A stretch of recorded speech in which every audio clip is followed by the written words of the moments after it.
Alors l'homme amènera sa femme au sacrificateur.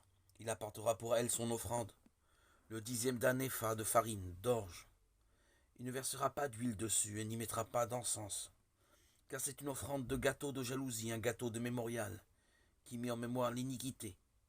Et si la femme ne s'est pas rendue impure, mais qu'elle soit pure, alors elle sera quitte, et elle aura des enfants.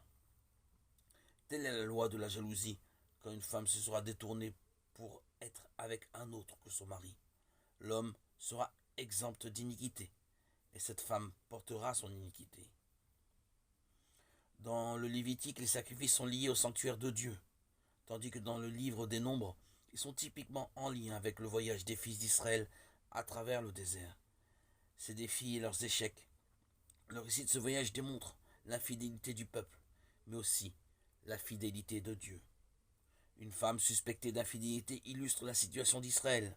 Le mari représente l'Éternel, à qui Israël peut être considéré comme fiancé, Jérémie 2.2, ou marié depuis qu'il s'est engagé dans l'alliance de la loi, Osée 2. L'offrande de gâteau était faite d'orge. On devait habituellement y ajouter de l'huile et de l'encens, mais dans ce cas précis c'était interdit. Dans le livre du Lévitique, l'offrande de gâteau représente Christ dans son humanité, sa vie, sa fidélité parfaite, tandis qu'ici l'offrande est liée à de l'infidélité suspectée.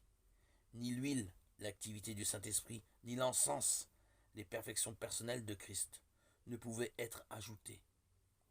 Pourtant ce sacrifice était nécessaire, comme un sacrifice pour le péché. Ces choses s'appliquent moralement aussi bien à l'Église dans sa marche sur la terre, avec ses nombreuses chutes, qu'à chaque croyant. Ici, le mari jaloux représente Christ dans la gloire, qui désire notre piété réelle. Il exprime ses propres pensées à travers les paroles de l'apôtre Paul.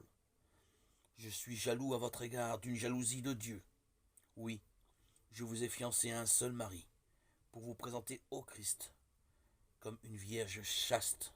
Mais je crains qu'en quelque manière, comme le serpent séduisit Ève par sa ruse, ainsi vos pensées ne soient corrompues, détournées de la simplicité à l'égard de Christ. 2 Corinthiens 11, 2, 3.